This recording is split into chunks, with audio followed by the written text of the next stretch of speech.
दोस्तों, बड़े ही अफसोस की बात है कि हमारे समाज में औरतों पर जुल्म का ये सिलसिला सदियों से चलता आ रहा है। चाहे वो जुल्म ज़हनी हो या फिर जिस्मानी, यानी कि शारीरिक हो या फिर मानसिक। हमारे मुआशरे में औरतों की छोटी छोटी गलतियों को भी इस तरह का गुनाह बनाकर पेश किया जाता है जैसे कि उसने कोई बहुत बड़ा अपराध कर दिया हो। वहीं दूसरी ओर मर्दों से किए जाने वाले बड़े से बड़े गुनाह को भी मामूली सी गलती कहकर लोग उसको नजरअंदाज कर देते हैं, बल्कि उसको माफ तक कर दिया जाता है। शायद यही वजह है कि दिनों दिन औरतों पर जुल्म की ये किस्से लगातार बढ़ते ही जा रहे हैं। कभी दहेज के नाम पर, तो कभी घरेलू झगड़ों के नाम पर, तो कभी औरत के किरदार पर सवाल उठाकर लगातार औरतों को सताया जाता है, उनको टॉर्चर किया जाता है।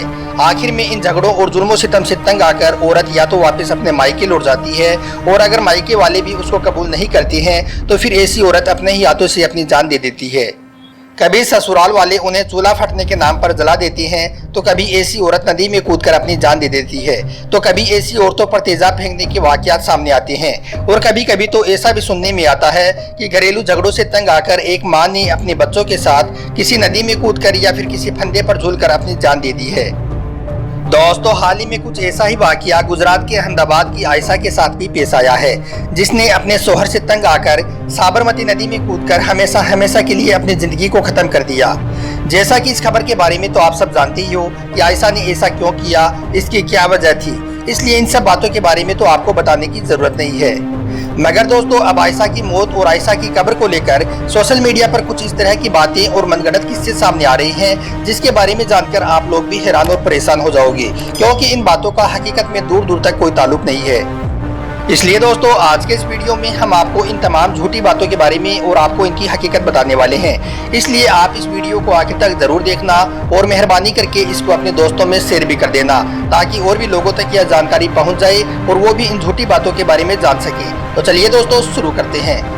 दोस्तों, जैसा कि आप सभी जानते हो कि हाल ही में गुजरात के अहमदाबाद शहर में मां हव्वा की एक बेटी आयशा ने घरेलू झगड़ों से तंग आकर और अपने शोहर से परेशान होकर अपने ही हाथों से अपनी जिंदगी खत्म कर ली। आयशा ने नदी में कूदने से पहले अपने शोहर के लिए एक वीडियो बनाया, जिसमें वो हंसती मुस्कुराती हुई कह रही है कि उसकी जिंदगी बस इतनी है, उसको अब और नहीं जीना है। इतना कुछ हो जाने के बाद भी वो अपने शोहर आरिफ को बचाने की पूरी कोशिश करती है, अल्लाह और जन्नत के बारे में भी बात करती है। इस तरह की बातें बोलकर आयशा पहले एक वीडियो बनाती है, जो कि अब वो हर इंसान तक पहुंच चुका है, और जो भी कोई इस वीडियो को देख रहा है यकीनन उसकी आंखों से आंसू निकल रहे हैं, और लोग सोच रहे हैं कि आखिर आयशा ने इस तरह का कदम क्यों उठाया, इसका शोहर कितना संगदिल और कितना जालिम होगा। इस तरह की बातें लोग कर रहे हैं। दोस्तों, इस वीडियो को देखने के बाद पता चलता है कि आयशा के अंदर तो बहुत था, मगर फिर भी वो इस वीडियो में अपने आप को खुश दिखाने की भरपूर कोशिश कर रही है। आयशा कितनी मायूस और उसके जज्बात कितने खाली खाली थे, इस बात का अंदाजा आपको आयशा का यह वीडियो देखकर लग गया होगा। आयशा का वो मासूम चेहरा और उसकी वो मुस्कुराहट इस बात का सबूत है कि आयशा न सिर्फ मासूम थी, बल्कि वो एक सब्र करने वाली औरत भी थी, मगर साथ ही साथ वो इस्लाम की तालीम से खाली थी। अगर उसको इस्लाम की सही से तालीम होती तो वो ऐसा हरगिज नहीं करती, क्योंकि आप सभी को मालूम है कि इस्लाम में खुदकुशी करना हराम है। खैर दोस्तों, आयशा के इस वीडियो में देखा जा सकता है कि वो अपने शोहर आरिफ के खराब रवैये, उसके ताने बाने, उसकी बेवफाई और उसके रोज रोज के लड़ाई झगड़ों से किस तरह से परेशान होकर उसने इस तरह का कदम उठाया। वहीं दूसरी ओर आयशा के वालिद लियाकत अली ने बताया कि 2018 में आयशा की शादी आरिफ के साथ की गई थी। उम्मीद थी कि दोनों हंसी खुशी से रहेंगे और इनमें मोहब्बत का रिश्ता कायम होगा।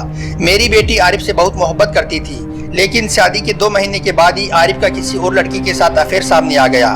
आयशा को जब इसके बारे में जानकारी हुई तो उसने अपने ससुराल वालों को इसके बारे में बताया।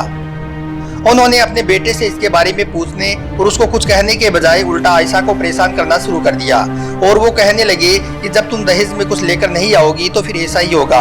अब तुम अपने मायके से दहेज लेकर आओ ताकि तुम्हारे शोहर को तुम में दिलचस्पी पैदा हो और वो किसी और औरत की तरफ ना देखे। यानी कि वो इस तरह की बातें आयशा के साथ करने लगे। दोस्तों, खबरों के मुताबिक आखिरी मर्तबा यानी कि आयशा के नदी में कूदने से पहले आयशा ने अपने शोहर आरिफ के साथ 70 मिनट तक बातचीत की, जिसमें आयशा ने आरिफ को बताया कि वो मरने जा रही है। तो इस पर आरिफ ने कहा कि वो जल्दी करके मर जाए, लेकिन वो मरने से पहले एक वीडियो बनाकर उसको भेज दे ताकि वो बच जाए। आयशा ने आखिर ऐसा ही किया, वीडियो बनाकर आरिफ को भेज दिया और उसके बाद वो साबरमती नदी में कूद गई। आयशा के वालिद ने बताया कि हमने हमारी बेटी को रोकने की बहुत कोशिश की, उसको कुरान और माँ आयशा का हवाला भी दिया, मगर उसने हमारी एक ना सुनी और वो नदी में कूद गई।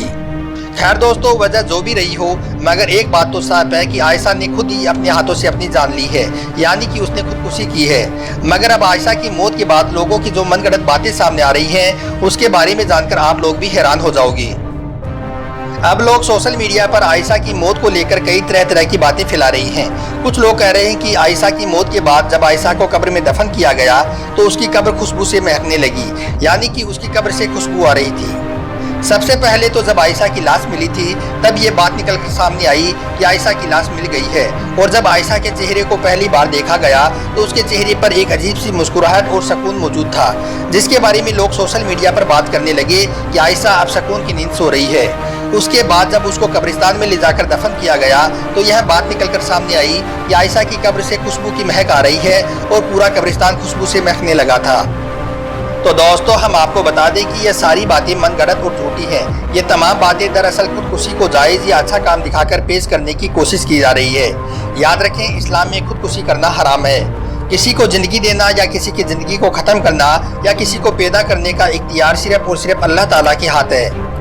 अल्लाह जब चाहे किसी को ज़िंदगी अता करे और जब चाहे किसी को मौत अता करे।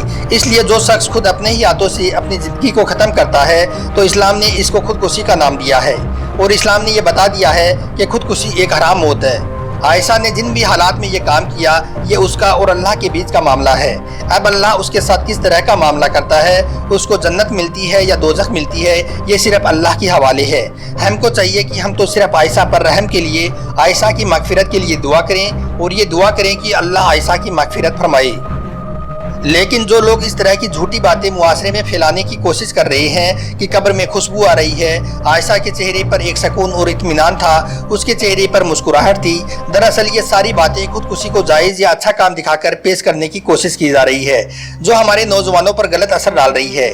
ऐसी बातें हमारे नौजवानों को ये नसीहत दे रही है कि अगर आप हालात से तंग आ जाएं तो खुद अपने हाथों से अपनी ज़िंदगी को ख़त्म करने का फैसला कर लें। याद रखें, इस्लाम में इस तरह का काम करना हराम है, और ऐसा करने वालों को अल्लाह कभी माफ नहीं करेगा।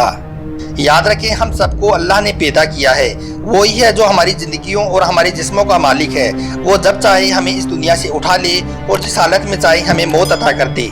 मौत और जिंदगी के हवाले से हम कोई भी फैसला खुद नहीं कर सकते हैं। हम अल्लाह और अल्लाह की कुदरत के हुक्म के ताबे हैं।